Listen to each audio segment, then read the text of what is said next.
I want to welcome you guys back to another episode of Muddy River Catfishing. Today I want to talk about an ideal places to fish on the river. I've got one here in particular that I want to share with you guys. I'm here at the Rio Grande. The water's been shut off all winter long. It's barely first day or two into spring. We just had our time change, and I just want to show you how the river works and how it creates the hole and some of the things that you need to look for so you can find an ideal place to fish. So first we're going to start where the river comes in from, and that's over here to the left. If you look that way, you see the bridge, and the water just flows in. It's coming down, just rolls down this way, and then it hits this little area where I'm standing. Now the key point of this little area is that there's a wash over here. So whenever we get flood waters, heavy rains, the water comes down through here and it washes all this sand out.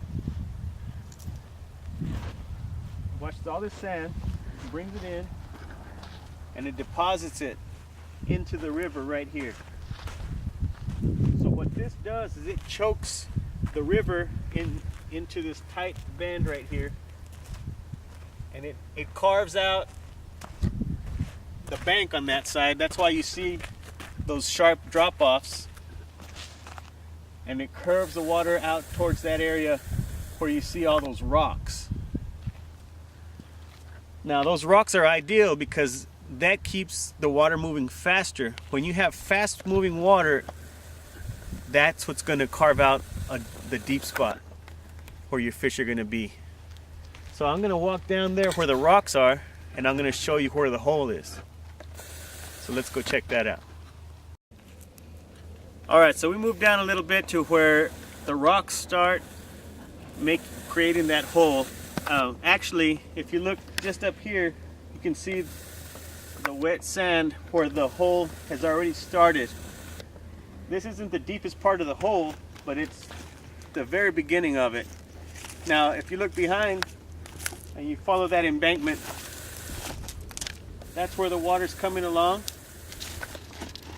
and then it hits these rocks right here.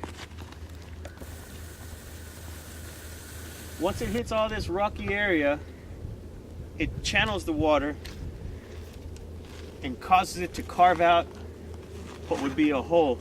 And as you can see, the deepest part still has water, and that's over there. And that's where your fish are going to be. And actually there's still fish in there right now. And this is the exact location where I filmed my underwater video showing the flathead. So I can show you exactly where those fish were sitting when I was filming them. So let's go check that out.